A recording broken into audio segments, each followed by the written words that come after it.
We are finally moving into the disorders of the hemostasis. In this particular section, let us see how to differentiate between a platelet disorder and a clotting disorder. At the same time, we will also see certain platelet disorders as well. We have a separate video on coagulation disorders, but in this we will stick on to the platelet disorders only. So let us kick it on. So how will you differentiate between a platelet and a vascular defect versus a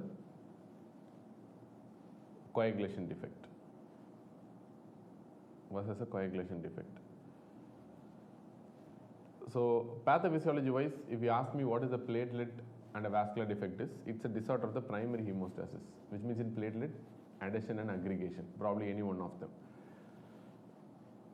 Here it is a secondary hemostatic defect, like it's the problem in the formation of the fibrin, so to form a mature clot. So that is where the problem in a coagulation defect is.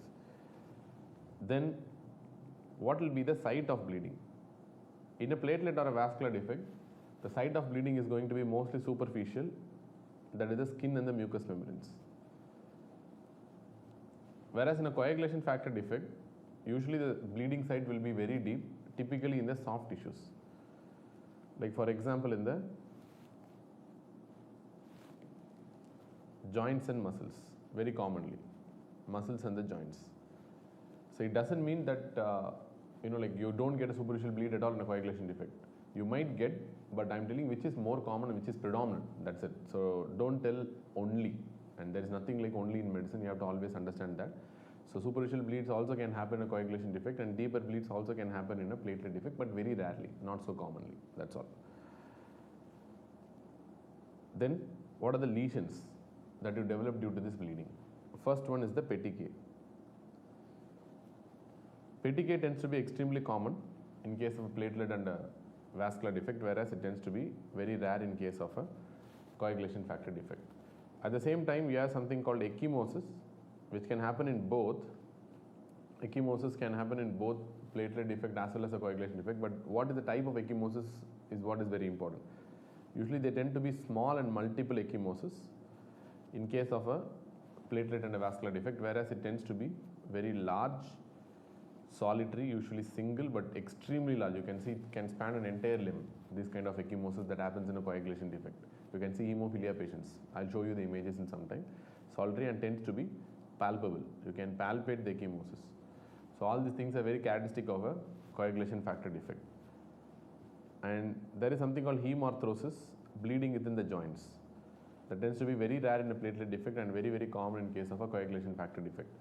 At the same time, deep dissecting hematomas. We call them as deep dissecting hematomas. Again, very unusual in platelet disorder, whereas very, very common in a clotting factor deficiency. And what are the bleeding characteristics after trauma? Suppose if the patient gets a trauma, what kind of trauma will produce bleeding and whether it will produce early bleeding or prolonged bleeding, that's what we have to see. Let us see. Suppose after minor cuts, yes, they will be producing bleeding, this platelet and vascular defects, and the bleeding tends to be persistent because the primary hemostasis itself is defective. That is the reason. And after surgery, surgery is an example of a major, trauma. So post surgery, again they tend to be immediate, but at the same time it tends to be mild, because the initial platelet plug formation is the defect. So since it's a problem of primary initial defect, that's why you are getting immediate bleeding. That is the reason. So whereas after minor cuts, getting a bleeding is very, very unusual in case of a coagulation factor defect like hemophilia. Whereas after surgery, you do get bleeding, but it tends to be delayed. At the same time, it tends to be extremely severe. The patient may completely bleed out in the post-operative period, late post-operative period, especially after maybe 3 hours, 6 hours, they start bleeding and they bleed heavily and the bleeding doesn't stop at all. So this delayed bleeding and immediate bleeding has been a matter of exam question for a very, very long time. Recently they're not asking that much in the last 2-3 years maybe, but it's supposed to be a very, very common question in exam. Clear? And let me show you the image. So how it looks like. So this is how it looks like. You can see here. So these are multiple small petechiae. Everyone would have experienced this or seen this at least in your life. So these are the petechiae. These are very characteristic of a platelet disorder. platelet or a vascular disorder. And you can see this is a huge hematoma, ecchymosis. You can call them as ecchymosis since it's a little superficial, and you can call it as hematoma also. And this ecchymosis, you can see it tends to be, like it's a single limb spanning ecchymosis that is seen throughout the entire limb. At the same time, it's heavily palpable, you can see very clearly. So that's what happens here. And this is an example of a hemarthrosis. Hemarthrosis, clear? Okay. So now, how will you classify the bleeding? There is something called WHO bleeding grades. World Health Organization bleeding grades are there, bleeding scales are there. In that they tell grade 1 bleeding means you have petechia, or you can have ecchymosis, or you can have occult bleeding anywhere in the mucous membranes, like you don't see, but there is a bleeding. Occult blood loss, spotting during menstruation, all these things are supposed to be grade 1 bleeding. WHO grade 2 bleeding means it's a very gross bleeding. You can see from the outside, gross bleeding in the sense like typical example is epistaxis, mucous membrane bleeds like hematuria, hematemesis, but doesn't require transfusion. Not requiring transfusion, it's not that severe. Grade 3 bleeds means these are typically grade 2 bleeds, plus it requires transfusion, which means it's more severe, so that the patient will require transfusion. Grade 4 means any degree of bleeding causing hemodynamic compromise, which means you need a hemodynamic support like inotropes, chronotropes and all. So bleeding requiring hemodynamic compromise. Or any fatal location, any fatal bleeds. Fatal bleeds means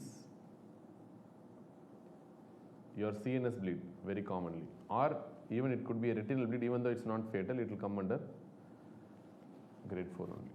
Clear? Or any fatal bleed will come under grade 4. So these are something called WHO grading system for bleeding. So next we'll move on to the next section, that is on the purpura. Purpura. Generally, what do you mean by a purpura? Purpura are nothing but these are non-blanching lesions. Non-blanching purplish red lesions that is due to extravasation of the red blood cells into the dermis. So this is the exact definition of purpura. It's a non-blanching lesion that happens, which are purplish or red in color, that is going to happen due to the extravasation of the RBCs into the dermis. This is purpura. So purpura, how you can divide? Basically into a non-palpable variety, which is very, very common, and a palpable variety. Palpable variety. Non-palpable purpuras are also called as macular purpuras, whereas palpable purpuras are also called as papillar purpuras, which means you can palpate them. That's why. Non-palpable purpuras generally, like characteristically tends to be less than 3 mm in diameter, which we tend to call it as something called a petechia. If it is more than 3 mm in diameter, we tend to call them as ecchymosis. That's all.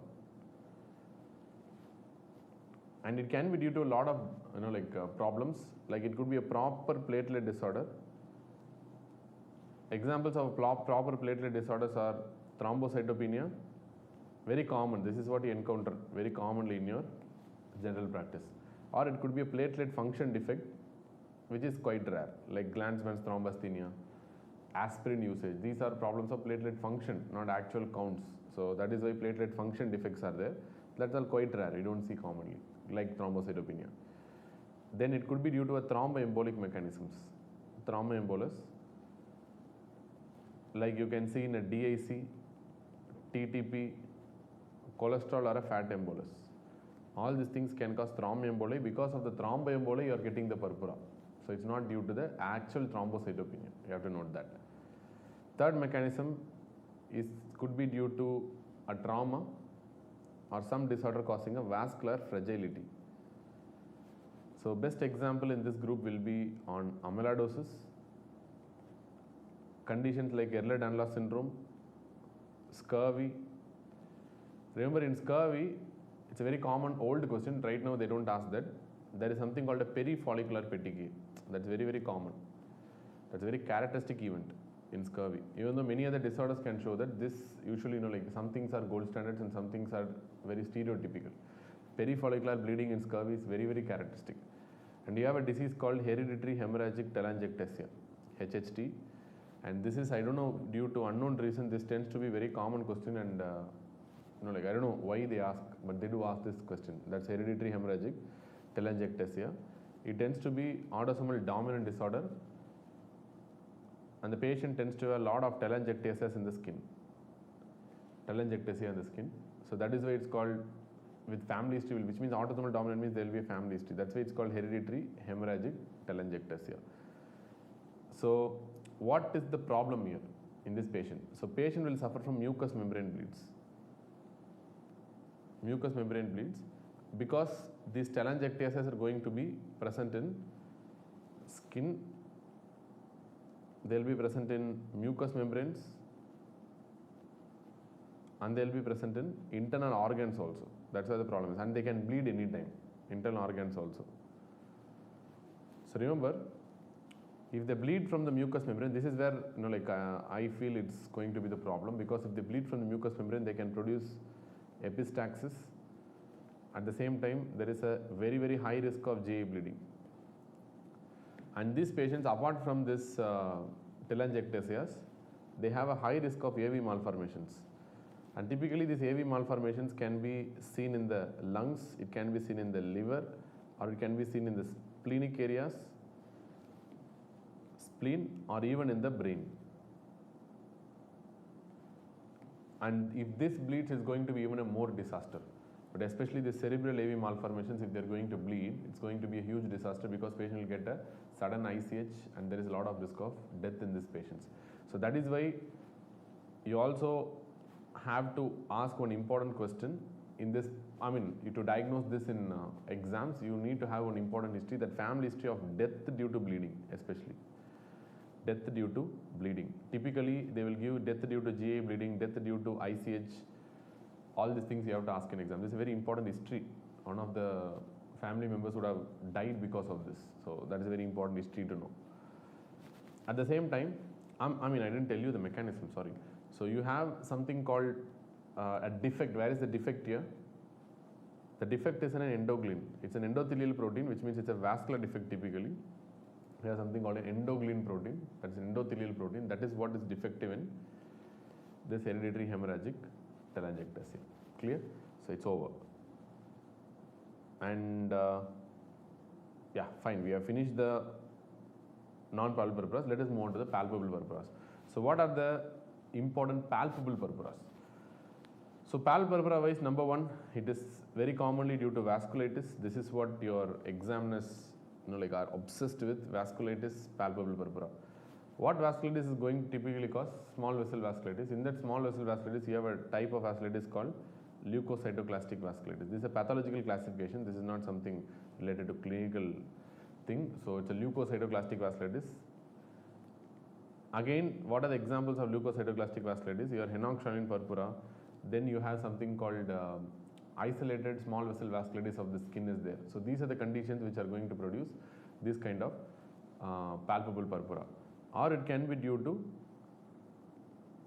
other vasculitis like polyarteritis nodosa, or it can be due to Rocky Mountain spotted fever, RMSF. That is not actually, Rocky Mountain spotted fever is not seen in India. That's only theoretical that you see in most of the time very common in United States, but in India we don't suspect this Rocky Mountain spotted fever. We suspect other rickettsial diseases like scrub typhus in India, not RMSF. RMSF is an endemic in certain parts of the United States. But anyways, so PAN is something you have to know. So this is very important. But most important, whenever they give a palpable purpura in exam, if you want to diagnose vasculitis, always diagnose this leukocytoclastic vasculitis, that is on Henoch-Schönlein purpura. Clear? Number two, you have something called an infectious emboli. You have an infectious emboli also. Like for example, in meningococcemia, that's called fulminant meningococcal meningitis. You also called as something called Waterhouse-Friderichsen syndrome. So that also can cause this kind of fulminant purpura, and you can get in subacute bacterial endocarditis also. So this is also one other reason where you get a purpura. Okay, all right. So fine, let us see. But there is a special type of purpura called as purpura fulminans. Purpura fulminans. This is also referred to as something called a retiform purpura. So what do you mean by purpura fulminans? It's an extensive purpura, number one, obviously, very extensive purpura. It can form a reticular network-like appearance. Sometimes it can fool you thinking about other skin lesions. But anyway, you can easily identify this. Plus at the same time, the patient will have a DIC, disseminated intravascular coagulation. At the same time, patient will be hemodynamically unstable, hypotension. And usually this happens due to sepsis and DIC. Sepsis and DIC. So this is where very commonly you will get this kind of purpura fulminans. Very commonly, as I told you, you can get even in a fulminant meningococcal sepsis. In that also you might get this purpura fulminans. But anyways, so sepsis and DIC are one very common cause. At the same time, you can get in other disorders like protein C or protein S deficiency, as well as an AMPLA syndrome. You can get in this also. So these are some of the important causes of purpura. So I listed you a lot of the important causes of purpura, but anyway, certain things are very important. I feel the most important among all is the vasculitis causing a palpable purpura. That's what the most important, I feel. And second most important in this particular thing which I discussed is on the hereditary hemorrhagic telangiectasia. That's also a very common question in exam. Apart from that, you can just relax on this particular topic. So now, what are the diagnostics?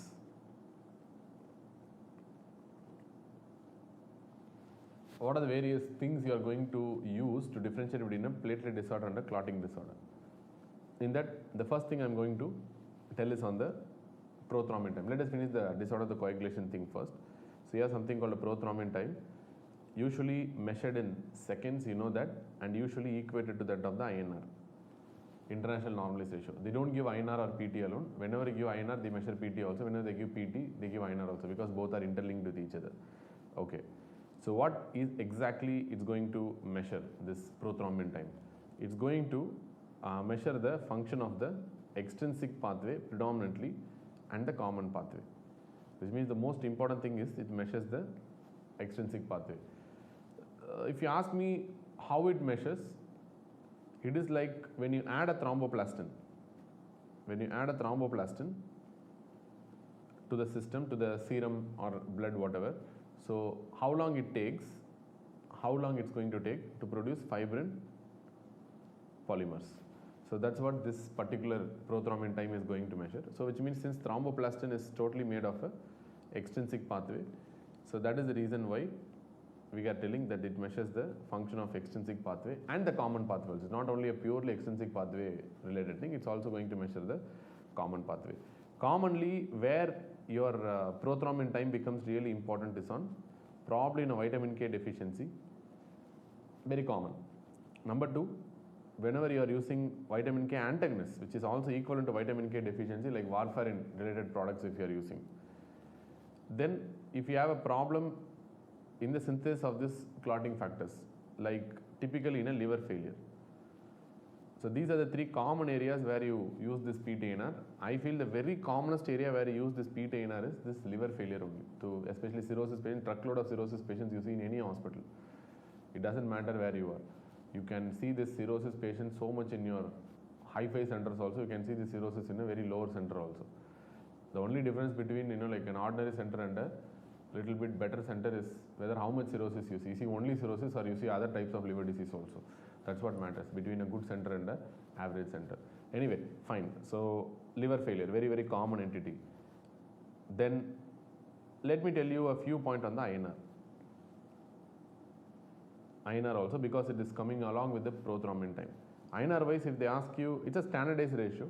That's what it is. So normal INR is going to be somewhere between 0.9 to 1.1.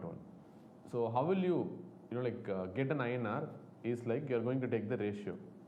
So you're going to take the PT of the test versus the control, and you're taking the ratio of the standard prothrombin time. According to your lab standards, each and every lab might have a, depending on the company of the package they use and depending on what the company package tells you, you have a standard PT and you're going to compare the test PT and you get the INR. That is called international normalized ratio. Simple. That's how you get. So that is the INR. Then you have something called APTT. That's called activated partial thromboplastin time.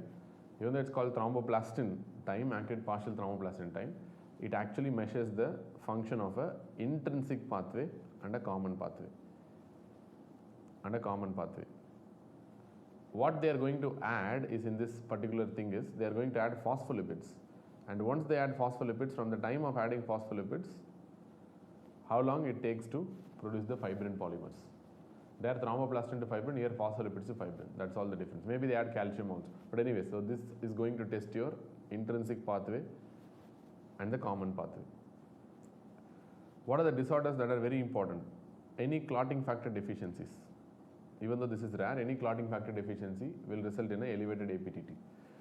Like, for example, you have a hemophilia, or you have Christmas disease, which is nothing but hemophilia B. So these are disorders that usually produces elevated APTT.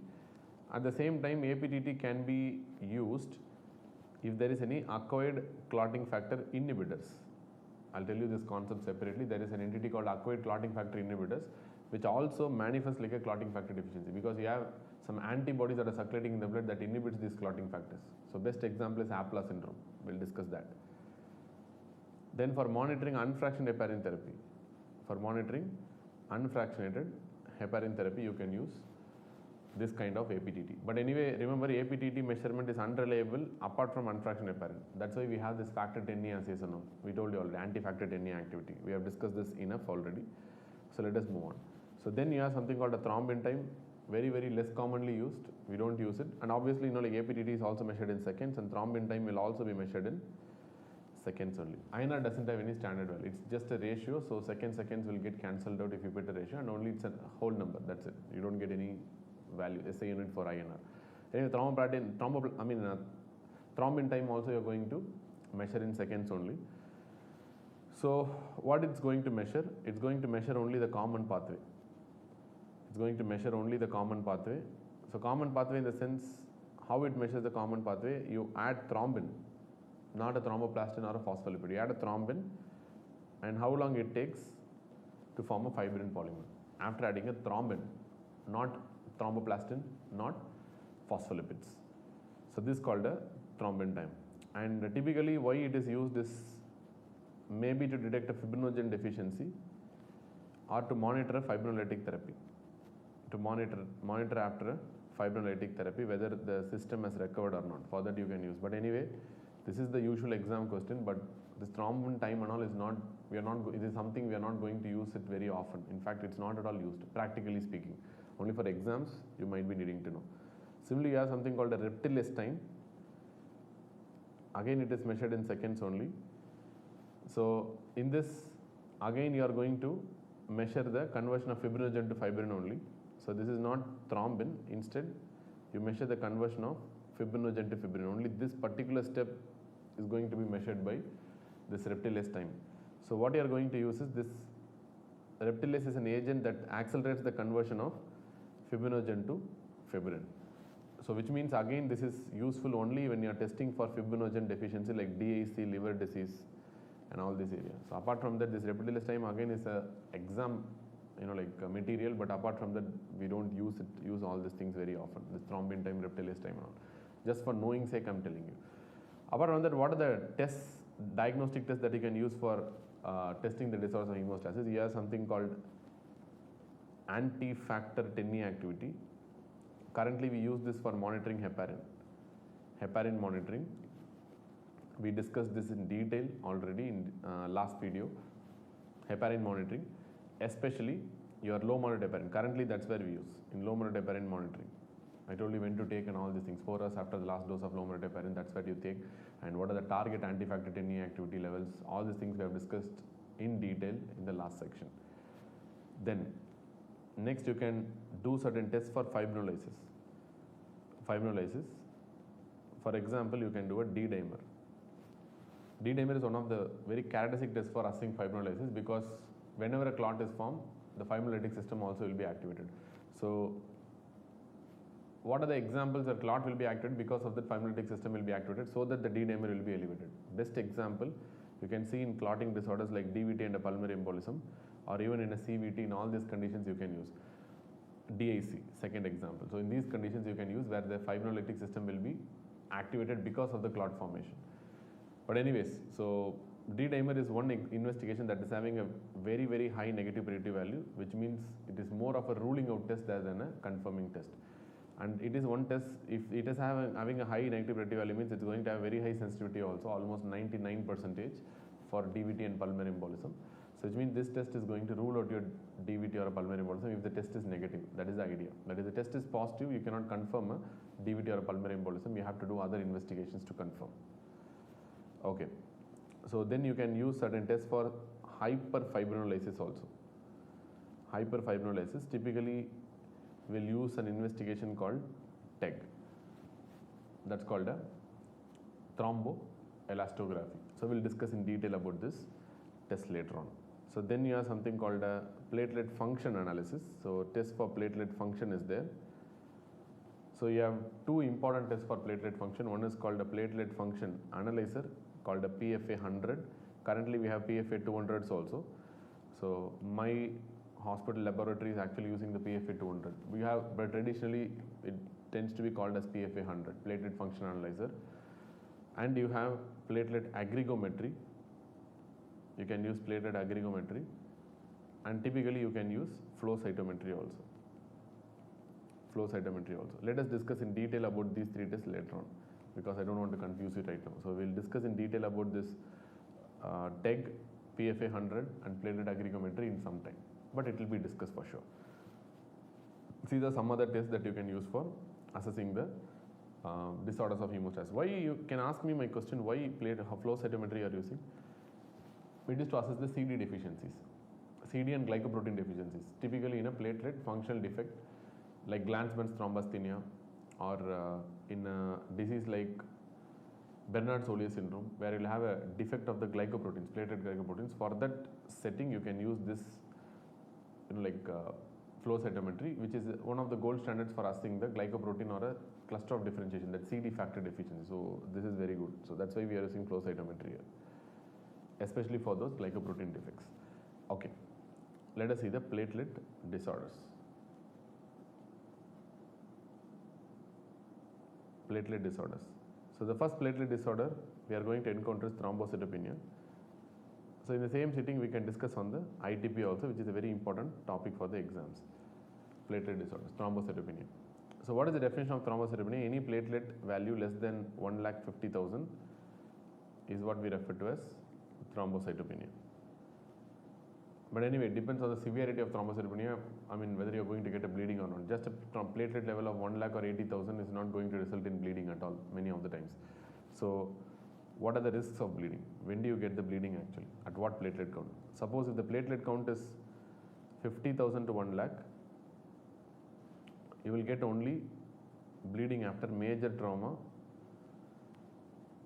and still you can proceed ahead with general surgery.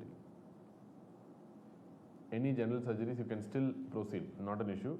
But this platelet count of 50,000 to 1 lakh is actually not going to result in that much bleeding, except in a major trauma. Still, with proper monitoring, you can go ahead with, in emergencies, you can go ahead with general surgery also. Fine. So if it's somewhere in the range of 20,000 to 50,000,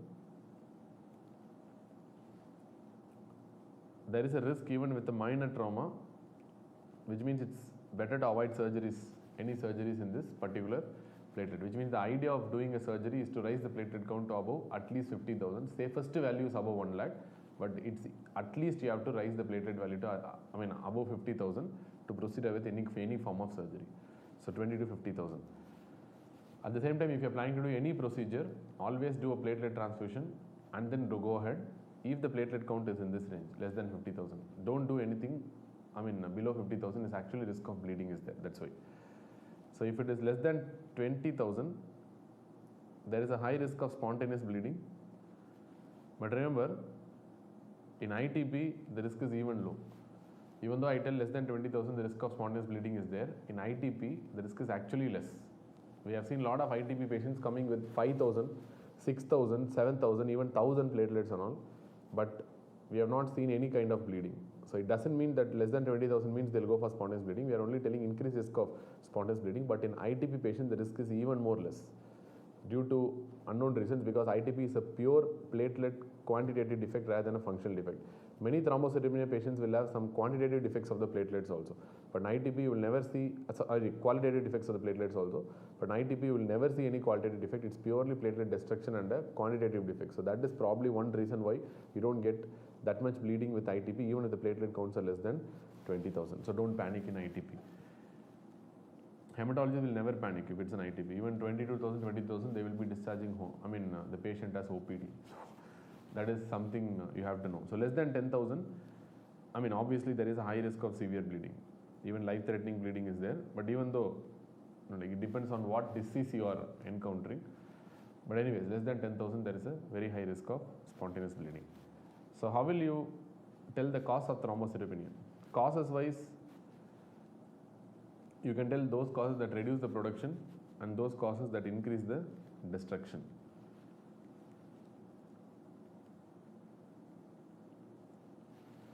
So those causes that reduce the production of the platelets in patients who are having hypocellular marrow.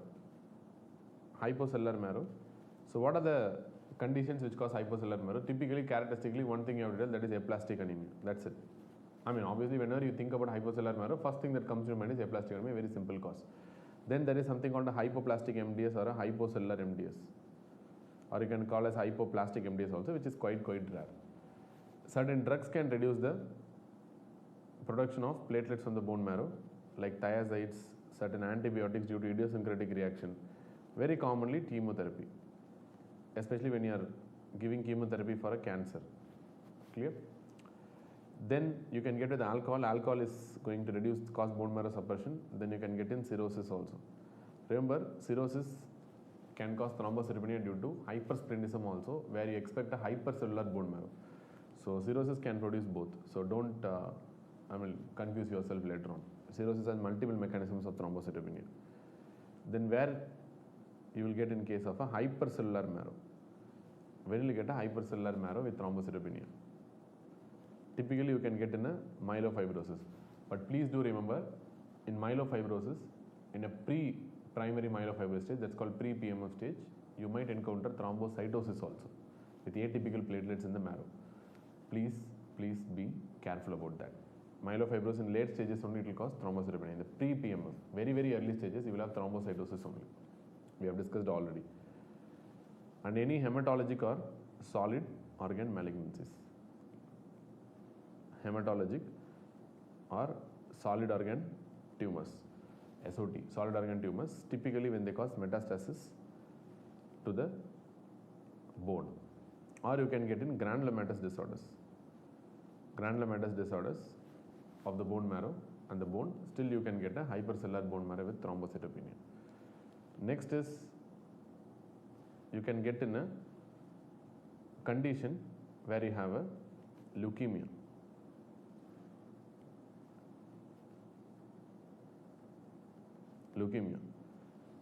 In this condition also, you can get your hypercellular marrow with the thrombocytopenia.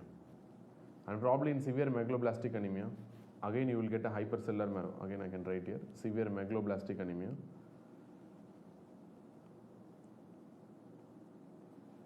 Megaloblastic anemia. Also you can get a hypercellular marrow with a thrombocytopenia. All these things are possible. So then what about the increased destruction causes? Increased destruction is typically primary, which is supposed to be idiopathic, or it can be secondary, where there is a known cause. Primary idiopathic, usually it can happen in a immune thrombocytopenic purpura, primary ITP. You have a secondary ITP also, but anyway, ITP is very important cause. Then you have something called Evans syndrome. What do you mean by Evans syndrome? You have a combination of ITP and autoimmune hemolytic anemia. And again, it's an idiopathic condition. Evans means idiopathic only, you don't have any cause. A lot of conditions, even SLE can cause this picture, ITP and autoimmune hemolytic anemia. That is a secondary Evans syndrome. But in general, Evans syndrome goes for idiopathic, primary, unknown cause of both ITP as well as autoimmune hemolytic anemia happening in the same patient. Here, ITP means only thrombocytopenic purpura, that's all. So if both happens, autoimmune hemolytic anemia with ITP, you call it as Evans syndrome. Then secondary causes, you have a lot of infections, whole lot of infections that can cause this kind of ITP, immune-mediated destruction of the platelets, like HIV, hepatitis C virus, herpes simplex virus, cytomegalovirus, and H. pylori. But I believe the most important among all this will be the HIV, because I've seen a lot of HIV patients coming with ITP as a presenting feature itself. So it's something, like examiner likes that point. At the same time, you have a lot of connectivity disorders. Very importantly, SLE, APLA syndrome. These are the two things that you have to rule out, which can cause immune destruction of the platelets. Both are important points. SLE and APLA. In this, the most important will be the SLE. Multiple times asked question. Then you have a lot of drugs that can cause, typically heparin-induced thrombocytopenia, which is an immune mechanism. Then you have something called abciximab, which also can cause thrombocytopenia, again due to an immune mechanism. Then you have other drugs which you don't know, like quinidine, sulfonamides, vancomycin. Very rarely I have seen 1 or 2 cases of vancomycin-induced thrombocytopenia, but not that common. Very rarely you will encounter this in ICU.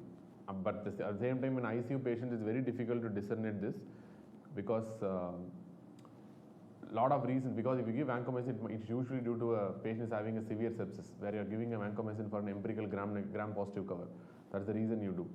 When you do that, you might not be knowing that this thrombocytopenia is due to the DIC and the sepsis, or it's due to vancomycin itself. So that's why this is very confusing many times. I've encountered this, that's why I'm telling you that point. But vancomycin can do cause thrombocytopenia, that be immune mediated. Then it can be due to alloimmune, which means cross immunization.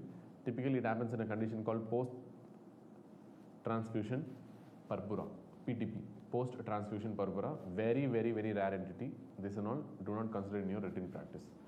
And when you are in an exam setting, then fine, then you can think about all this very rare disorders. But in reality, this PTP and all is something very common. I think mostly, I have not even seen a single case of post-transfusion purpura.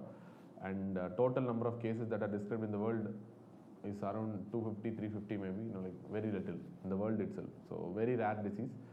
So do not diagnose these kind of disorders in your routine practice. Anyways, you have non-immune mediated also. First we saw the immune mediated mechanisms of thrombocytopenia. Then you have non-immune mechanisms of non-immune secondary cause of thrombocytopenia. Non-immune mechanisms, you have TTP, thrombotic thrombocytopenic purpura. Or we can generally put under a group of disorders called thrombotic microangiopathies, because not only TTP, thrombotic microangiopathies.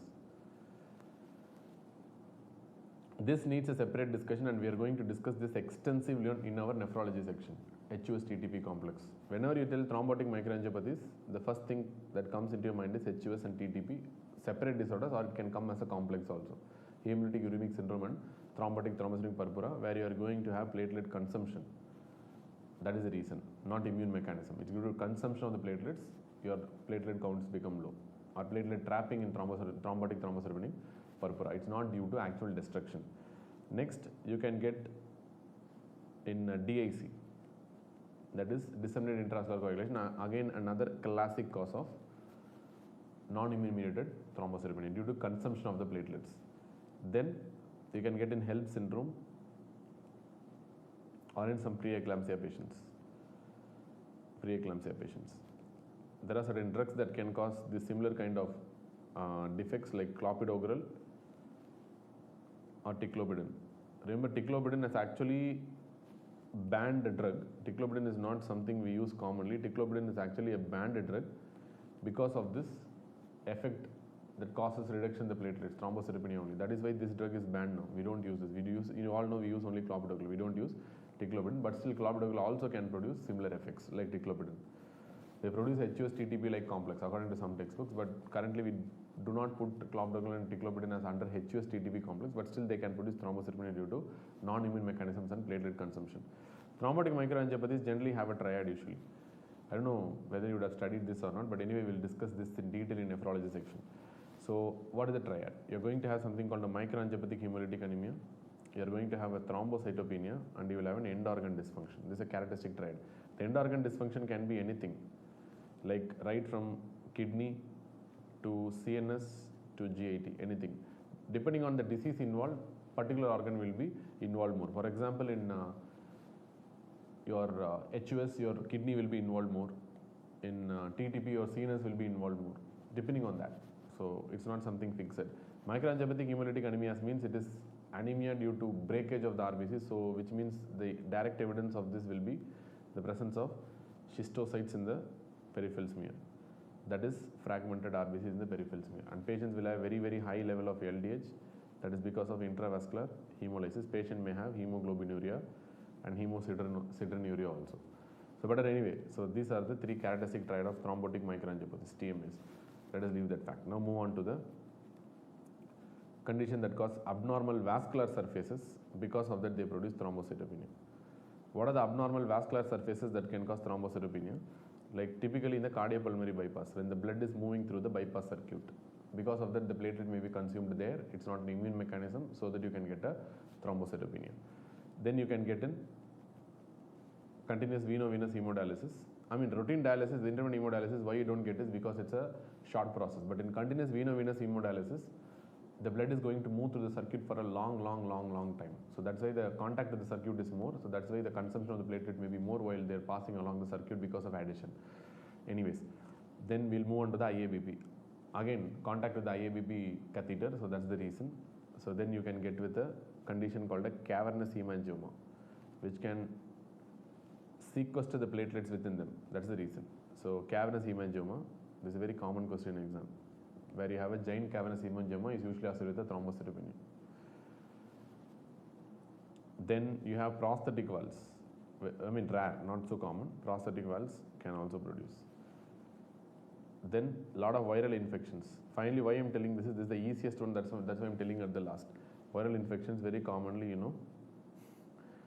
dengue. Remember, dengue is generally not an immune-mediated destruction of the platelet. It's a non-immune mediated only. But even though dengue mechanism of thrombocytopenia is been often debated, and you have a lot of theories telling what could be the probable reason for dengue-induced thrombocytopenia. But currently, it is many trials have proven that, many researchers have proven that it's a non-immune mediated thrombocytopenia. But there are proofs for immune-mediated destruction also, and at the same time, there are proofs for bone marrow suppression causing platelet production reduction also. But anyways, current theory of dengue-related thrombocytopenia is non-immune mediated thrombocytopenia, non-immune mediated destruction of the platelets. So these are the important disorders that cause thrombocytopenia. Among all this, everything has some secondary cause. We have discussed in detail about aplastic anemia. We have discussed in detail about the MDS. Then we have discussed in detail about this myelofibrosis. Then leukemias we have discussed. A lot of things we have discussed. These are all the secondary causes which we might be discussing in the particular sections. But one thing which you have to discuss in detail in this particular section itself is on ITP, immune thrombocytopenic purpura. Before going into the ITP, let us see how you are going to have an approach to thrombocytopenia. So suppose if patient is having thrombocytopenia, what all you are going to think about? Thrombocytopenia, how will you diagnose? First, let us see whether platelet clumping is there or not. Clumps is there or not in the peripheral smear. This is a very important point. Why I'll tell you, because we have seen a lot of patients. This particular condition, it's called a pseudothrombocytopenia. If the platelet clumps are there, then it's likely to be a pseudothrombocytopenia. What causes pseudothrombocytopenia? Very commonly, your famous anticoagulant that you use, EDTA. EDTA can induce platelet clumps. Because of the machine may not identify these clumps as different platelets, it might count it as a single platelet, or it may not count as a platelet at all because of the huge size. So the machine will give you a very, very abnormal reading, that less than 5,000 or less than 1,000 sometimes. But the patient will be completely altered, no clinical evidence of bleeding, but you will be very, very confused. And a lot of times we have even did multiple transfusion in this patient also, thinking it's a thrombocytopenia. So be very careful. At the same time, the pathologist also can miss out this, because the clumps may not be, if you take a slide and if you take a area of the slide and see, these clumps may be seen, like somewhere in the corner, and you might be missing. When you see, you will see only the RBCs here. You might not be even seeing a single platelet in between.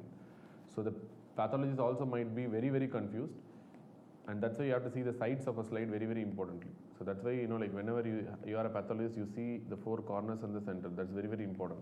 So one reason why we see that is to like identify these platelet clumps and all. Very important. Usually they present in the corners. So when you identify these platelet clumps, gives you a big deal because it is a pseudothrombocytopenia. And what you have to do is, the next thing as a pathologist they will do is to ask the lab person to repeat the sample with heparin or citrate. Repeat the sample with heparin or citrate. Very commonly what we do is we repeat with citrated sample.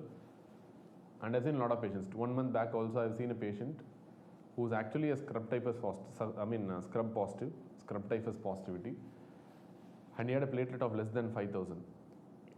And we had literally no idea, and the IC doctor has given a lot of transfusions, like 6-8 transfusions of random donor platelets they have given, because the single donor was not available. I still remember this patient is a O negative patient, so they didn't get a single donor matched platelet, so they did a random donor platelets of 6 to 7 transfusions. The next day repeat the platelet, still it is less than 5,000. There's absolutely no improvement at all. But one thing what made me feel that it's not a true thrombocytopenia is typically the word that was given in the peripheral smear report: few platelet clumps were seen. So we repeated the sample with citrate. The next report, after repeating with the citrate, the platelet report came, it is 1,54,000. It's a normal one. It's not a true thrombocytopenia, it's a pseudothrombocytopenia. That's why it's very, very important. You have to repeat the sample with heparin or citrate if you have a suspicion of pseudothrombocytopenia. Then if there are no clumps, then it tends to be a true thrombocytopenia. It's not a pseudo. In this condition, you can see certain factors like see the CBC and peripheral smear. See the CBC and peripheral smear. Everything is normal. CBC and peripheral, CBC in the sense like a normal peripheral smear, or you have only a isolated thrombocytopenia. You have only isolated reduction in the platelets and a normal smear. So in this condition, see whether you could identify any culprits like HIV, hepatitis C, SLE, APLA syndrome. Any culprits are there or not? If there are no culprits, you have ruled out all the culprits. Secondary culprits like your, I told you, SLE. The most important are SLE and HIV. Trust me, this is what is clinical practice. Other things, yes, we do it, but still these two are the most important, SLE and your HIV. Once you ruled out all the culprits, or there's no culprits, you think about a primary ITP, primary immune thrombocytopenic purpura. This is how you diagnose. If there are some culprits, then you will go for a secondary ITP, or it could be a drug-induced cause, or even it could be an infection, some infection causing this thrombocytopenia. Obviously, infection, you will have a lot of evidence. Some antecedent evidence of infection will be there, surely. Like infection can't come without just like a thrombocytopenia, it's very rare. So they will have some fever, some other localizing symptoms will be there, which you can pick it out in the clinical practice itself. Then, if your CBC is abnormal or if your smear is abnormal, okay, what are the conditions you might think about? So first, see whether what abnormality you are seeing. You are seeing a spherocytes. Spherocytes means it's very likely to be an E1 syndrome. For example, you have an associated autoimmune hemolytic anemia along with ITP. That's what it means. So spherocytes means it goes towards E1 syndrome, or it could be a hypersplenism. I think I didn't tell you this hypersplenism. I'll come back to that. Hypersplenism, but I have discussed hypersplenism, but I didn't tell you in the cause of thrombocytopenia. Let me come back. So spherocytes. Then you can get cystocytes. If you see cystocytes in the peripheral smear, then you can think about thrombotic microangiopathies like HUS-TTP complex, which means it goes towards a MAHA. The cystocytes goes towards a microangiopathic hemolytic anemia, MAHA. Or you can have a pancytopenia, plus or minus you can have blasts that are circulating in the peripheral smear. Very commonly, this goes towards a myelodysplastic syndrome or a leukemia. Then finally, if you have a leukoerythroblastic reaction, it generally goes towards a myelofibrosis or myelophthisis. So these are 4 things that you have to know. Apart from that, I told you some of the overall approach. There are a lot of, other things are also there to do in a thrombocytopenic patient, but this is, I think, is more than enough to, at least for a practical approach in a clinical scenario. I told a lot of cause of thrombocytopenia, but I didn't tell you about one important type of thrombocytopenia, that is sequestration causing thrombocytopenia. Abnormal distribution, pooling, sequestration. So sequestration can happen in spleen very typically, commonly happens in hypersplenism. Hypersplenism, means any condition that I told you that produces splenomegaly will cause hypersplenism. Like very common example where you see thrombocytopenia due to sequestration and hypersplenism, and splenomegaly is cirrhosis. That's a very common condition that you see in your public. So this is such a common condition where you get splenomegaly and hypersplenism. Because of that you get platelet pooling, and because of that you get a thrombocytopenia. Or it can be due to abnormal distribution. Abnormal distribution. What do you mean by abnormal distribution? Typically in a dilutional thrombocytopenia. Dilutional thrombocytopenia means when you are especially encountering a post-op setting, or it could be in a massive trauma, massive and severe trauma. In this setting, what you will be doing is you will be infusing a lot of blood products probably, or IV fluids that doesn't have any platelet. So if you are because we infuse PRBCs very commonly, so that doesn't have platelet, which means by dilutional effect they can dilute the number of platelets, relatively more number of RBCs will be there. So that is also a problem, because the platelet density is also very important in the blood. If that is affected, then you might result in a bleeding. Apart from that, you can get in hypothermia. Hypothermia is also due to abnormal distribution in the peripheries.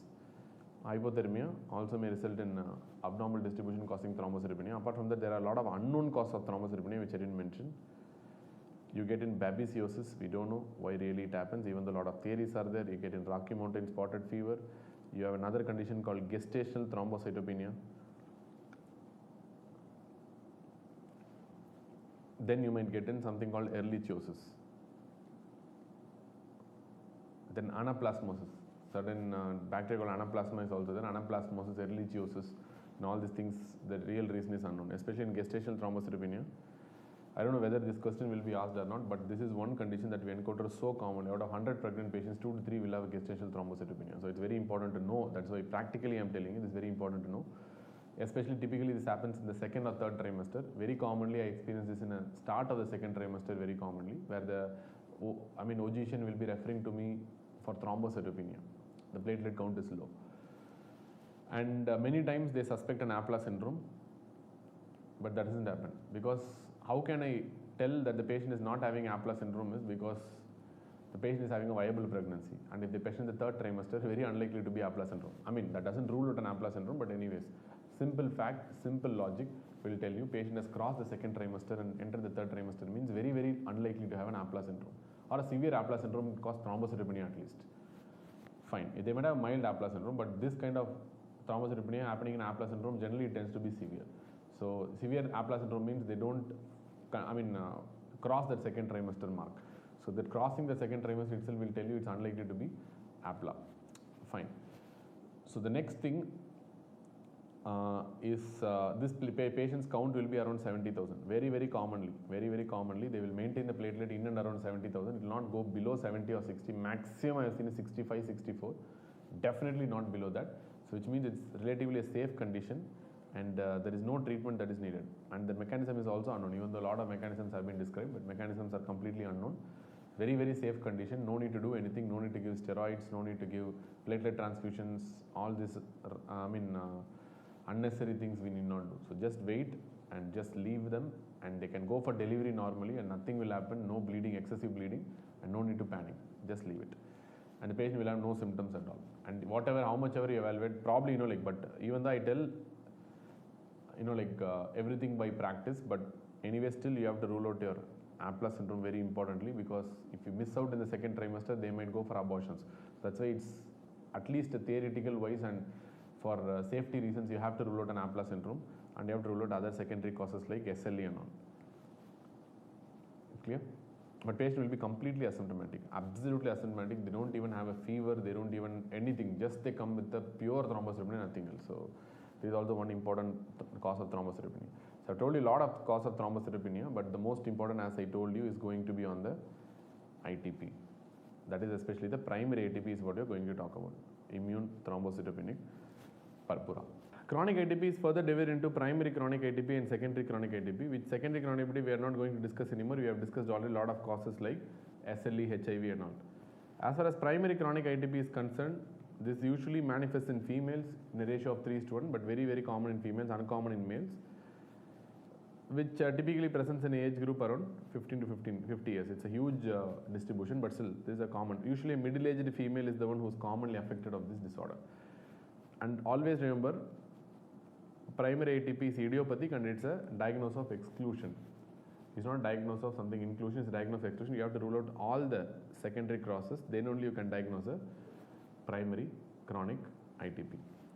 Acute ITP, as far as I am concerned, it is usually going to happen in children and usually after a post-viral illness, after some viral illness or after some immunization, and typically is going to resolve within a couple of weeks or two.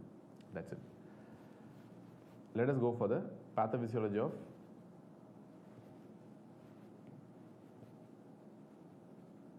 primary chronic ITP. This is what we, like colloquially we call this ITP.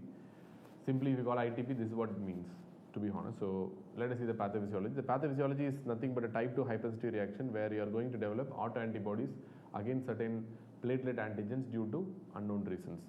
So this is due to something called generation of autoantibodies. Clear? So these autoantibodies can be of two types. They are against platelets itself and they can be against megakaryocytes also. So if they develop against platelets, these are going to be destroyed in the periphery. These are mature platelets and they are going to be destroyed in the periphery, typically by the spleen, splenic macrophages. Splenic macrophages, which means the spleen is the main culprit, and this is the major mechanism. Autoantibody development against the platelets is a major mechanism against which the platelets are destroyed in a ITP, in a primary ITP. Against megakaryocytes, this is a less common mechanism.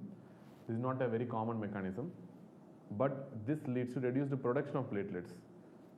So this is a new mechanism that also has been postulated, but this is also true, but this is a less common mechanism. Most common is the antibody generation against the platelets, which are subsequently destroyed in the spleen. And what are the antibodies directed against? The antigen here is the GP2B3A. This is the very common one. It can also be formed against GP1B, glycoprotein 1B also, which binds to the collagen and the von Willebrand factor. So anyway, this is the most important. So the antibodies are typically targeting the GP2B3A and subsequently they are destroyed in the spleen. In the spleen, you need a very important tyrosine kinase enzyme that can produce destruction in the spleen.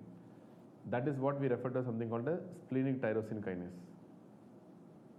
We'll discuss the importance of this later on. There is something called splenic tyrosine kinase, and this is what is very, very important for destruction in the spleen. Clear? And remember, it is due to antibody formation, and then it's a type 2 hypersensitivity reaction. Antibodies. What are the clinical features?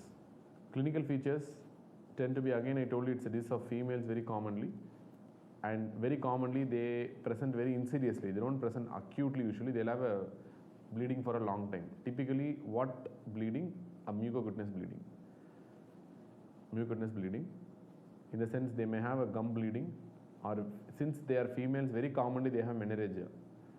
And many times they might think it's just irregular periods and they just tend to ignore this disorder. They don't even know what is happening. So that is why whenever a patient comes with menorrhagia, standard complete blood count becomes a very important investigation. Just look for the platelets.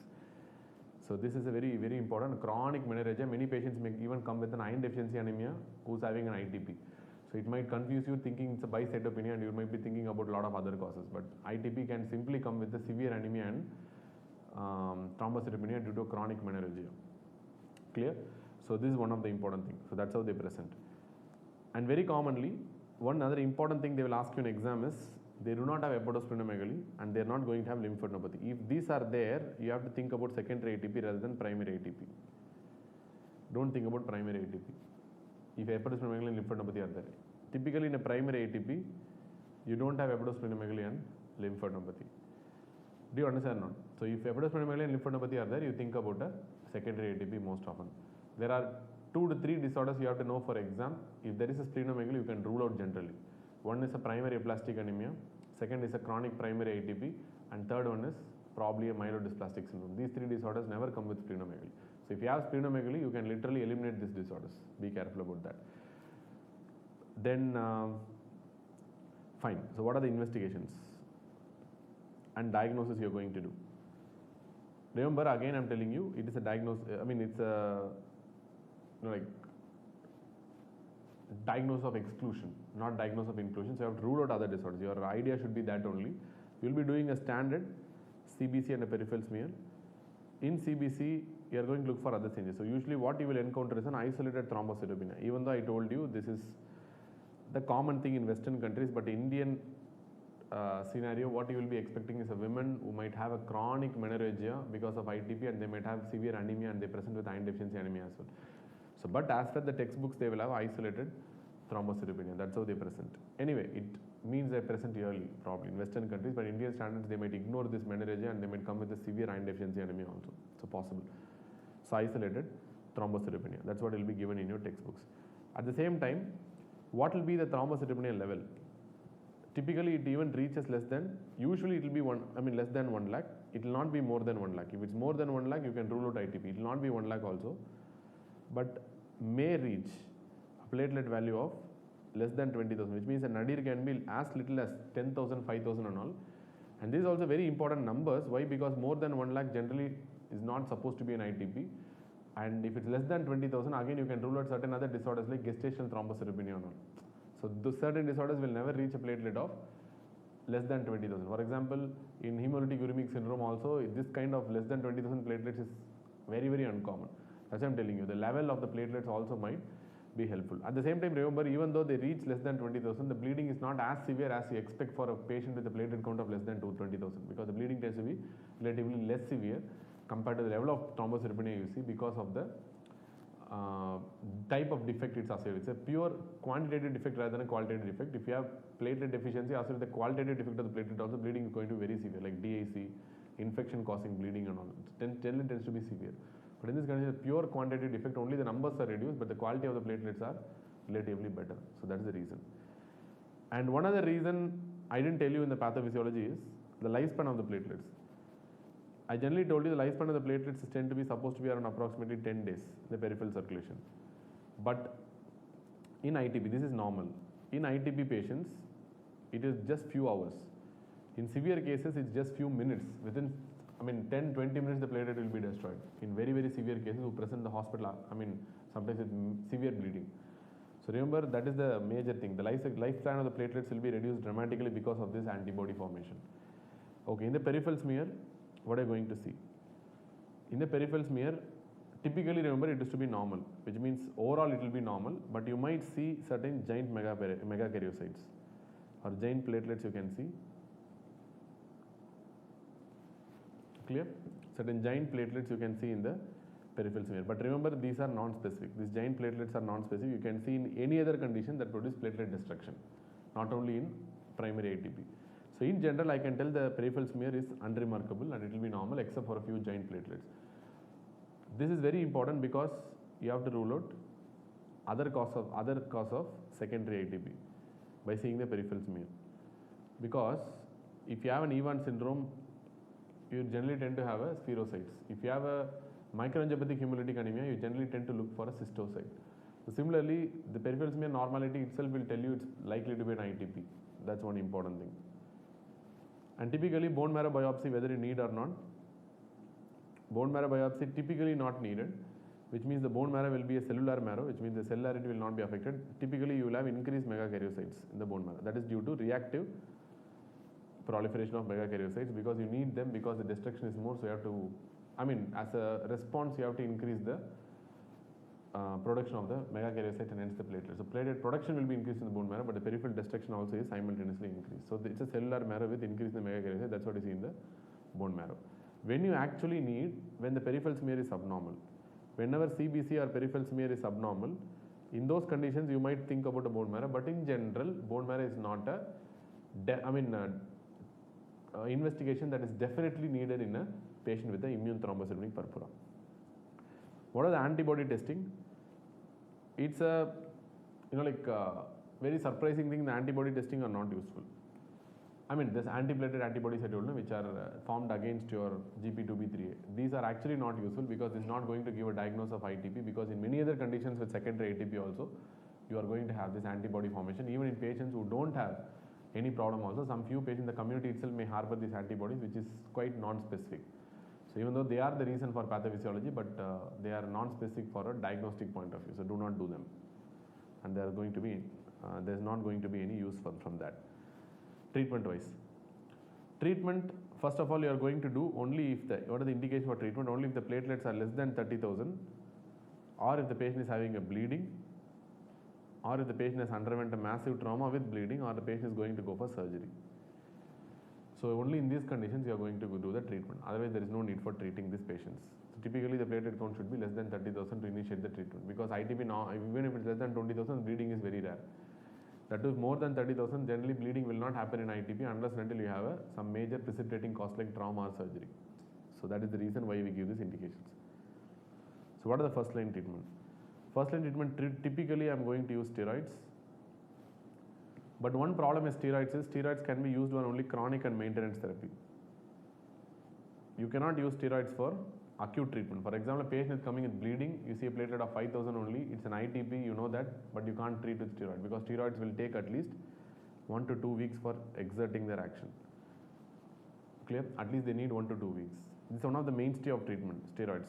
Typically we give either prednisolone or a dexamethasone. What they do is, these steroids, they down-regulate the macrophages FcR receptor. I told you, in pathophysiology, is going to be disturbed by splenic macrophages. How they recognize this? These are the platelets, and these are coated with antibodies, and these macrophages have this splenic macrophages have the FC receptor that can recognize the FC portion of the antibody. So what steroids do? Steroids are going to down-regulate the macrophage FcR receptors. At the same time, they reduce the production of the antiplatelet antibodies also. That's how they work, mechanism of action. But anyways,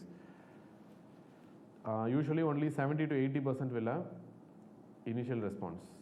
Initial response you can expect in 70 to 80%, and 20% only will have sustained remission, which means even after stopping the steroids, or whether you continue or not, only 20% will go for sustained remission, which means steroids are a poor way to raise the platelets permanently. It is not the only treatment. Only 1 in 5 patients will have a continuous and a chronic response to steroids. Most of them will have an initial response. Up to 4 out of 5 will have initial response, but it will not be sustained.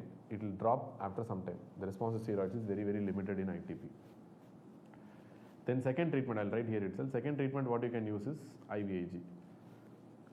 IVIG. One important thing about IVIG, it can be used only in acute treatment. For rapid treatment, you can use IVIG. You cannot use for a chronic. So how can you chronically maintain with IVIG? Not possible. It's an infusion. It's very costly also. So for acutely, if the patient is having a very severe thrombocytopenia with bleeding, in those conditions, there is no other option. We have to give IVIG because we have to stop the bleeding immediately and to raise the platelet count. So how it's going to work? It's a pooled immunoglobulin. So suppose if the platelets are, coated with antibodies, and I told you the splenic macrophage FC receptors will be there.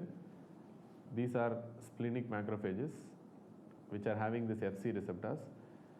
And what this IVIG is going to do is, because we are giving a lot of free immunoglobulin, these immunoglobulins will actually saturate the FC receptors.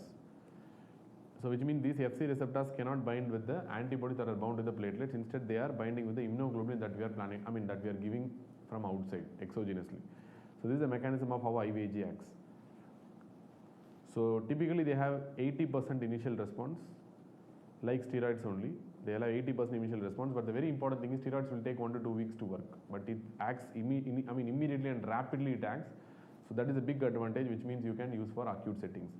And there is no sustained remission. You cannot use this typically for sustained remission. Only for acute reasons you can use. And one dose if you give, the effect will last for 2 to 6 weeks approximately. And standard dose is 1 gram per kilogram. 1 gram per kilogram that you are going to give for at least 2 to 3 days. So this is the usual thing about your first line treatment of ITP. And you have another first line treatment also, that's called anti-D. The same thing what you use for your pregnancy. This is called anti-RHD also. You can call anti-RHD also. How this can be helpful in ITP?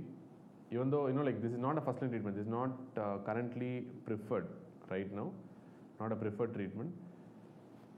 But what we are trying to do is something very dramatic here. Here let us assume these are the platelets that are coated with, these are the platelets that are coated with your immunoglobulins, right? So now this will be recognized by the, I told you already, macrophage Fc receptor. This will be recognized by your Fc receptor of the macrophage, which will be further destroyed, this platelet. But what we are trying to do is we are giving an anti-D and coating the RBC with this anti-D molecules, which means we are trying to induce a slight hemolysis, all right. But now your macrophage Fc receptors will be saturated with this anti-D that is binding the RBCs, and the reaction will be, you know, like modified to, or reaction will be oriented more towards this, destroying these RBCs that are coated with anti-D and leaves the platelets that are bound with antibodies freely. So they will not destroy the platelets, instead they are going to destroy the RBCs. So one problem with this treatment is you cannot give in patients with severe anemia. It might further worsen the anemia, so it's not an option. But anyway, patient who is having a good hemoglobin and a good RBC count, they can still, this is a very potential option, but this is not preferred. Anyway, this is actually you're directing the macrophage towards destroying the RBCs and leaving the platelets intact, and this is not going to be a permanent method of treatment as well. Only transiently, very acutely you can use. For time being you can use, otherwise you cannot use this. So these are three options, but currently what we prefer is for maintenance therapy, or we need a chronic therapy, use steroids. For acute therapy we use IVIG, that's it. Anti-D is not a preferred option. So what are the second line options?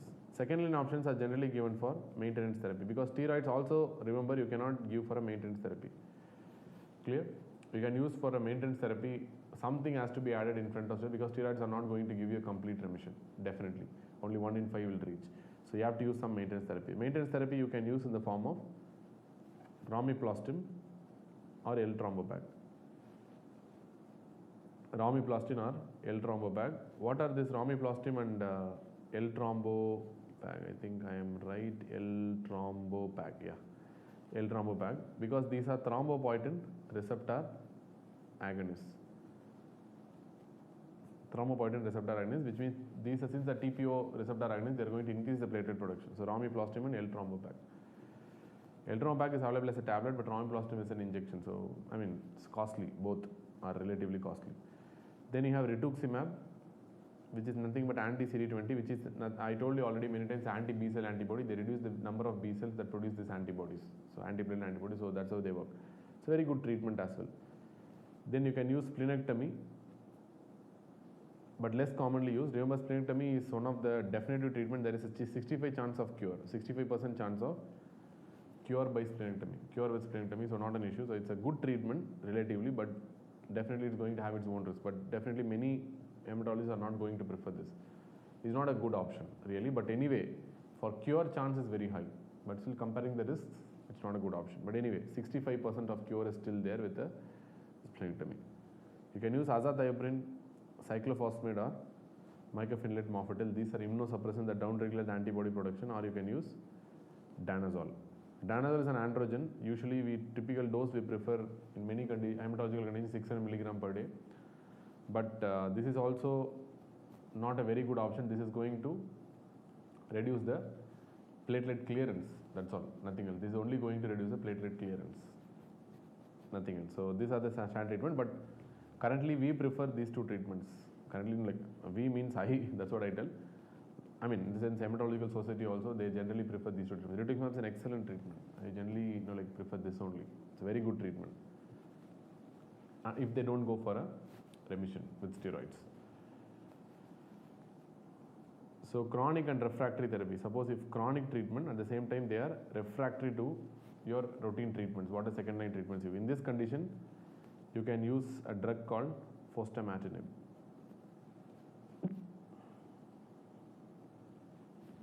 Fostamatinib. What do you mean by fostamatinib? Fostamatinib, you have a spleen and you have a splenic macrophage. I told you they have Fc receptor, and which is going to recognize the Fc portion of the antibody that is bound to the platelets, and they are going to phagocytose. For phagocytosis, you need a very important tyrosine kinase. That is the only that is going to activate the downstream pathways which is going to enhance the phagocytosis. So that's called a splenic tyrosine kinase. That's called SYK. So supposedly, if you give a SYK inhibitor, you can prevent the phagocytosis. I mean, at least the signaling process will be stopped. So what is the SYK inhibitor? And that SYK inhibitor is what we refer to as something called a fostamatinib. It's an oral drug advantage. It's a splenic tyrosine kinase inhibitor. Typically, we give at a dose of, it's available actually in India also, 75 to 150 milligram 2 times a day. That's what we prefer right now. But it's a good drug relatively, and it's showing a very promising response also. Fostamatinib. And bleeding. For bleeding, what I can use, suppose the patient is actively bleeding. For those, you can use epsilon amino caproic acid, so EACA, epsilon amino caproic acid, or you can use a tranexamic acid. Very commonly, they will use an OG, isn't it? For menorrhagia, you can prefer all this. For any bleeding, you can prefer for thrombocytopenia also, but for menorrhagia, typically this is what you use very commonly. Then you can use IVIG, or you can use platelet transfusion also. Remember, platelet transfusion alone is never successful. You should always supplement with IVIG. That's very, very important. Without giving IVIG or anti-D, this platelet transfusion is never going to succeed, because I told you the life of the platelets in ITP patients is just a matter of minutes and hours. So there's no point in giving a platelet transfusion. It's going to be destroyed as rapidly as possible. So there's no point unless and until you give a IVIG along with that. Okay. These are the important treatment aspects for your chronic primary ITP.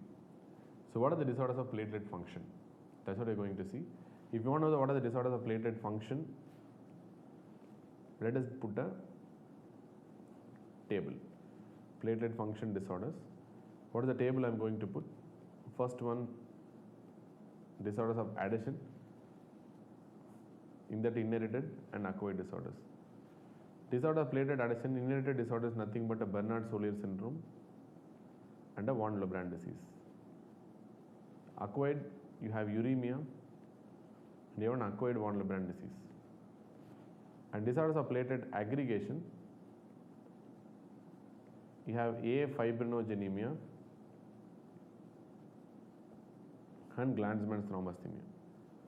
I mean, all these things we have discussed already. So this doesn't need any further explanation. I've discussed in detail in the basics of hemostatic disorders itself.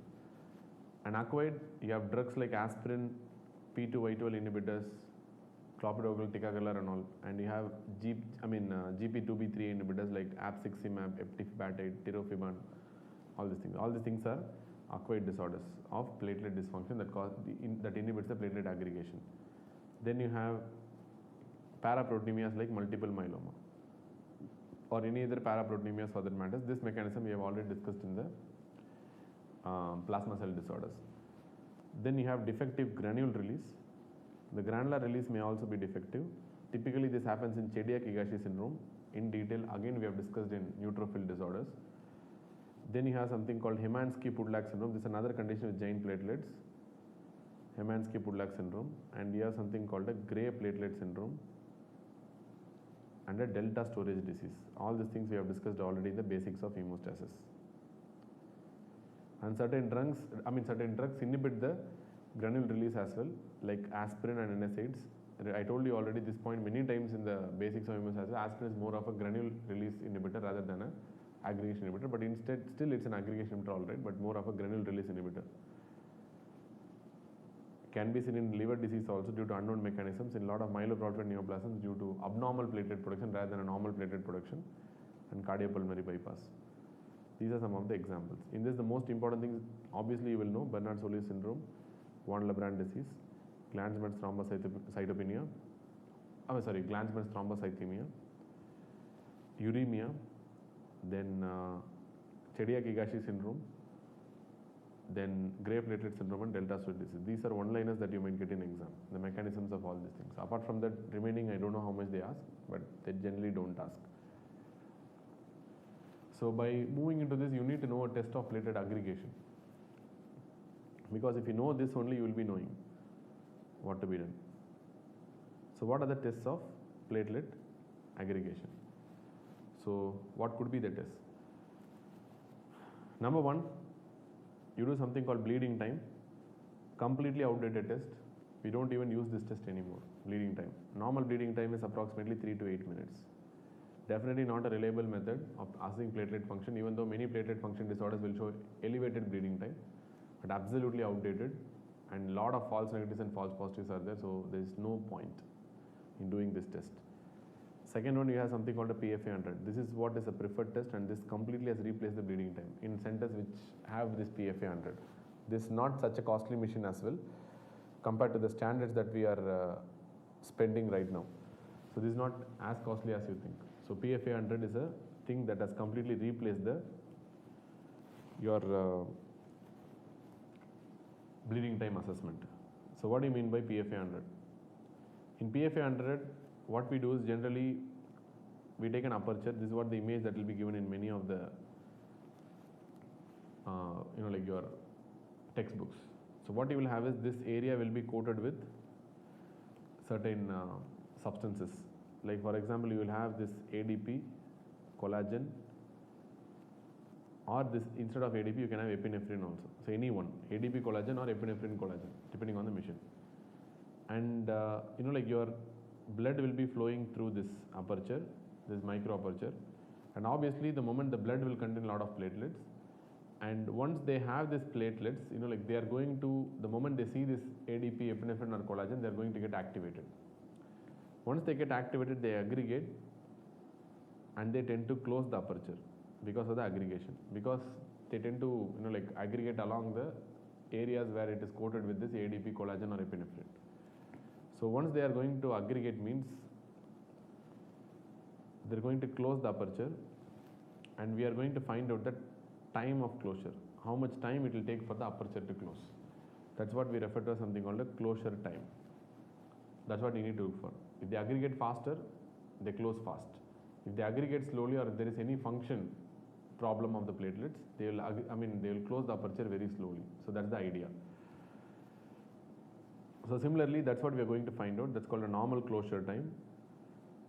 If they ask you what is the normal closure time in PFA 100, it is approximately 75 to 130 seconds if you are using a collagen ADP model, or it's 100 to 180 seconds if you are using a collagen epinephrine model. So I told you collagen will be standard, but either you can use another compound, maybe ADP or epinephrine. So 75 to 130 seconds if you are using a collagen ADP, 100 to 180 seconds if you are using a collagen epinephrine mission. So this is the normal closure times. So whenever you have increased closure times,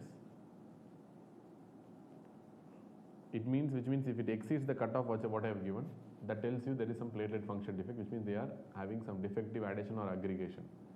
Typically defective aggregation, that's what it means. Even adhesion, every disorder will show this. So increased closure time means there are two types are there. So what are the diseases that cause different closure time related problems? Let us see. Usually you will have increased closure time with both with both collagen ADP as well as collagen epinephrine in certain disorders. Increased closure time with collagen ADP as well as collagen epinephrine in certain disorders, which means most of the platelet disorders will come under this pool. Most platelet disorders, including von Willebrand disease, will come under this particular area only. But only collagen epinephrine, not with collagen ADP. They show increased closure times only with collagen epinephrine, but not with collagen ADP. This kind of defect is seen with storage pool disorder.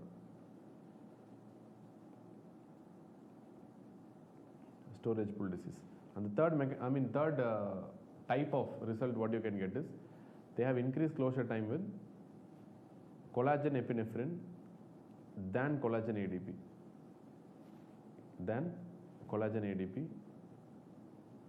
This type you will typically get in patients who are taking aspirin.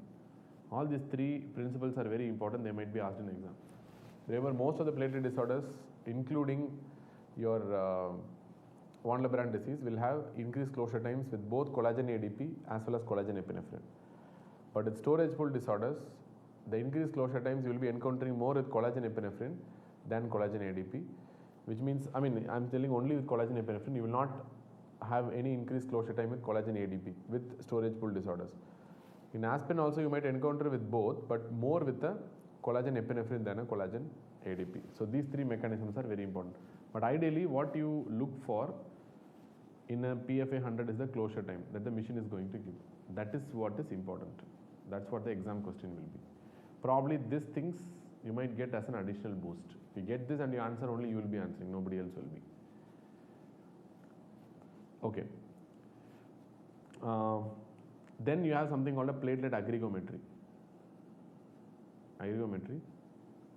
Remember PFA 100 test, which I told you, is a very, very sensitive test, but it's not a very specific test, and there can be a lot of false negatives also, but tends to be very sensitive. It's extremely sensitive also.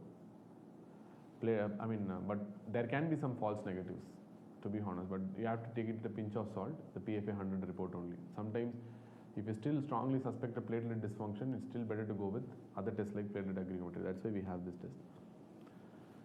What they do in platelet aggregometry, so let us take a patient who is having a platelet rich plasma. Let us put in a beaker. I mean, this is not a beaker that we are going to use anyway, but I will tell you some interesting facts in this. So you have a platelet rich plasma. Let us assume this is containing a lot of platelets. This is a platelet rich plasma from a patient who is suspected to have a platelet dysfunction or a functional defect. Now what I am going to do is, I am going to add some some agents that induce the activation and aggregation. So let me add some. So this is a platelet rich plasma,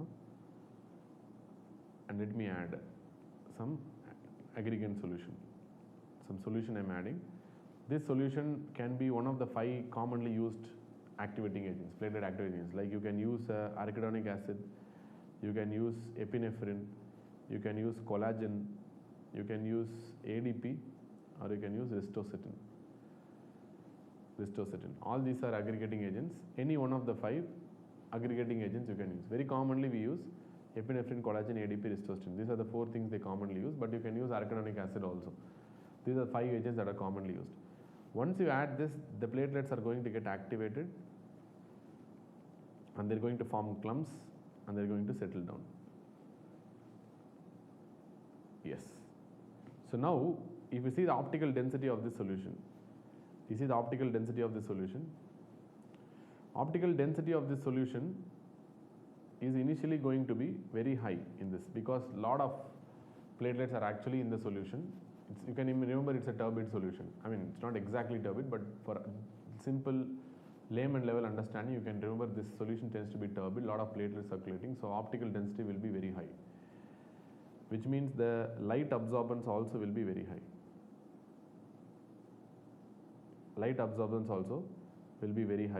Because there are a lot of things that are there, and the light transmission will be very less.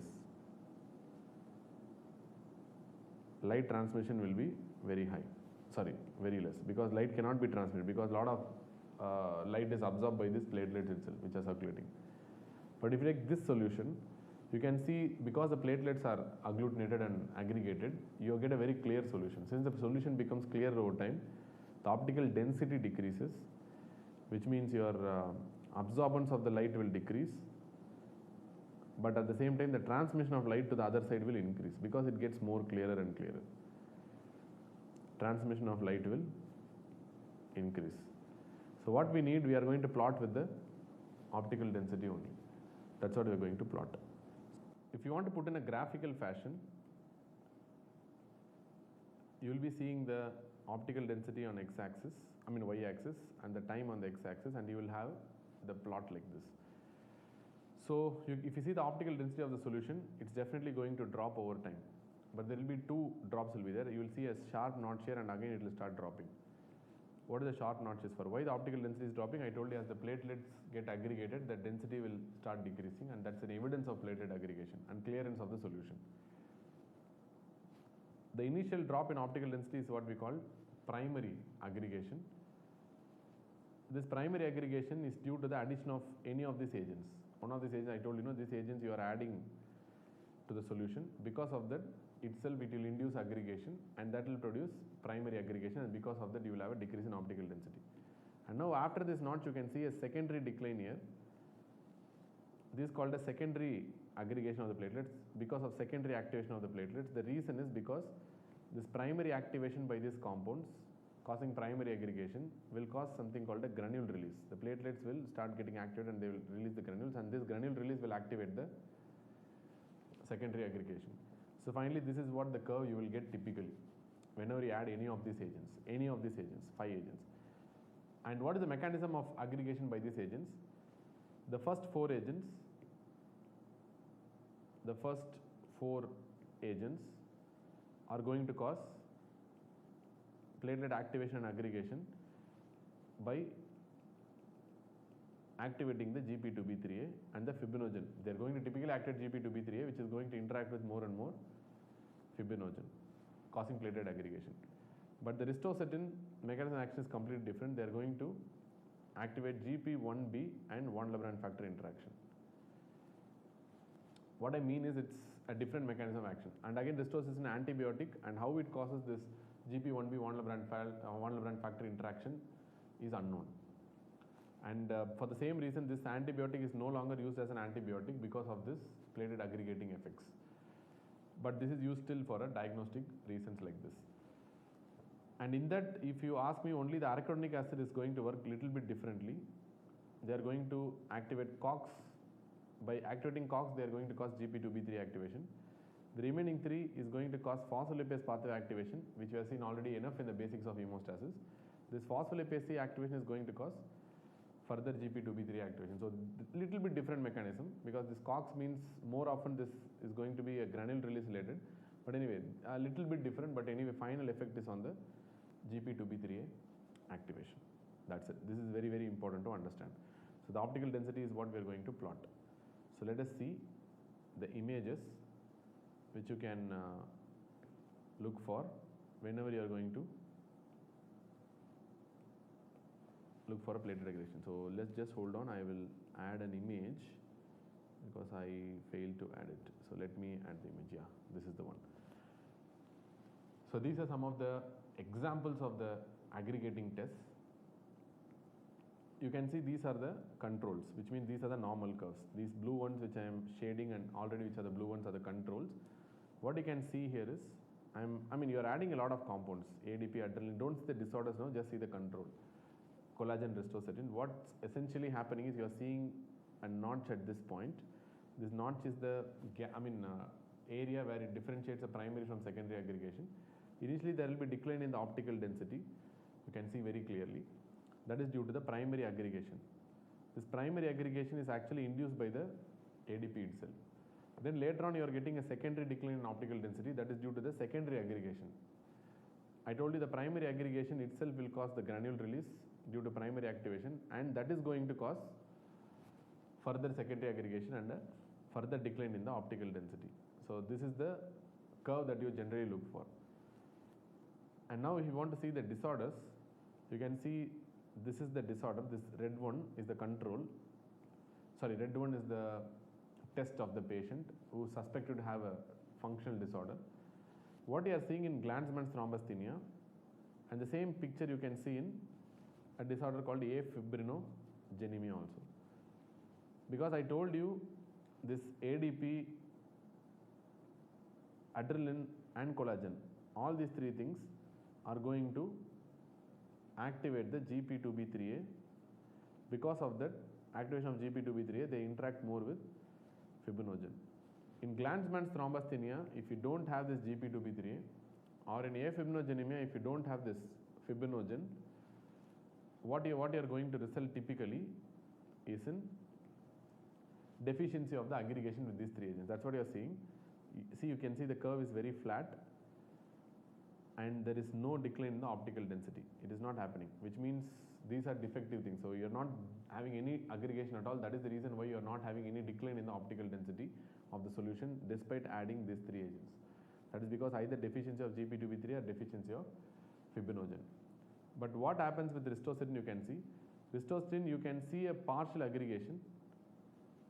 Typically you will see a partial aggregation because ristocetin, I told you, it's working by different mechanism. It's going to activate the GP1B and von Willebrand factor interaction. This will give a little bit of initial aggregation, but later on again it will not happen. That's because of, again, the secondary activation and aggregation is dependent on GP2B3 only. The primarily here aggregation can happen because of the sheer GP1B and von Lebrun factor interactions. Because of that they can settle down, but secondary aggregation will never happen because it's not possible. The reason because for secondary aggregation also you need this GP2B3A to be active. So that is the reason why in Glanzmann's thrombasthenia and afibrinogenemia, what is the typical response you will be getting in a platelet aggregometry is there will be absent aggregation or very, very poor aggregation with all the agents, ADP, collagen, epinephrine, arachidonic acid and all these things, but there will be a defective but a partial aggregation with that of a ristocetin. That's what you're going to get. Cool. Then let us see now what you will get in a Bernard-Soulier syndrome and a von Lebrun disease. You know very well in Bernard-Soulier syndrome and von Lebrun disease, I mean it could be anything. In Bernard-Soulier syndrome the defect is GP1B9 and von Lebrun disease the defect is von Lebrun factor. Both are important for ristocetin only. So that's what you are seeing here. In Bernard-Soulier syndrome you can see ADP is normal because ADP I told you it purely works on GP2B3A fibrinogen basis. It does not need this GP1B and von Lebrun factor interaction. Adrenaline again is going to work purely on, I told you, GP2B3A basis. It's not going to have any impact if there is a GP1B or a von Lebrun factor deficiency. And again collagen again doesn't show any problem. Again it's due to because it needs only GP2B3A and fibrinogen interaction. It doesn't need GP1B and von Lebrun factor interaction. But look at the ristocetin. I told you ristocetin is the one that purely works on basis of GP1B and von Lebrun factor interaction. That is the reason in von Lebrun disease as well as Bernard-Soulier syndrome, where in von Lebrun disease von Lebrun factor is deficient, Bernard-Soulier syndrome GP1B is deficient, you are going to get defective and absent ristocetin aggregation assay. Absent ristocetin aggregation assay, whereas others will be normal. Clear? Others will be normal. So remember, in Glanzmann's thrombasthenia and afibrinogenemia, only ristocetin will be partially present, remaining all will be absent. Whereas in Bernard-Soulier and von Lebrun disease, only ristocetin will be absent, remaining all will be normal. So this is a very crucial point to understand in exams. Ristocetin aggregation assay. Now let us move on to the storage pool disorder. In a storage pool defect, I already told you, the secondary aggregation is typically due to the granule release. Very, very important point. The secondary aggregation is due to the granule release. This is where the problem in storage pool defects, because in storage pool disorders, they cannot release the granules. That's why the problem in storage pool defects. So what you will see in the storage pool defects is you can see in almost every single thing, you can see ADP, the primary aggregation is there, adrenaline, again primary is there, collagen, again to an extent you can see the primary aggregation, little bit optical density is decreasing. Again with ristocetin, you are seeing a very partial agglutination, not complete. Everywhere you are seeing only the primary, you are not seeing the secondary agglutination. Or in ristocetin you cannot call primary secondary, ristocetin you will tell partial or complete. So ristocetin you are not seeing the secondary. The reason is because for secondary agglutination or the later agglutination and aggregation, you need this granule release. This granule release only will cause secondary aggregation. Since this granule release is completely absent in storage pool disorder, you will never get a secondary aggregation. You will only get a primary aggregation with ADP, collagen, epinephrine and arachidonic acid, but only a partial aggregation with the ristocetin. But apart from that, you will not get the secondary, later aggregation or secondary aggregation with any of these agents. So that is what is suggestive of a storage pool defect. So what you will get with aspirin? Suppose, I mean I have not shown the image for that, but what will be the aggregometry result in aspirin? Aspirin typically will show decreased aggregation with arachidonic acid only. Absent aggregation with arachidonic acid only, because that is the defect, because aspirin blocks the COX pathway and prevents the arachidonic acid from getting converted to prostaglandins and other thromboxane A2, and that is the reason why the problem with aspirin. So aspirin will have defective aggregation with mostly with arachidonic acid only, remaining all may be normal. So aspirin. Remember, aspirin is supposed to be the most common reason for platelet dysfunction in the world. Yes, you have to believe, because there's such a common drug that is used. Aspirin is the most common cause of defective platelet function in the world. Then you have clopidogrel.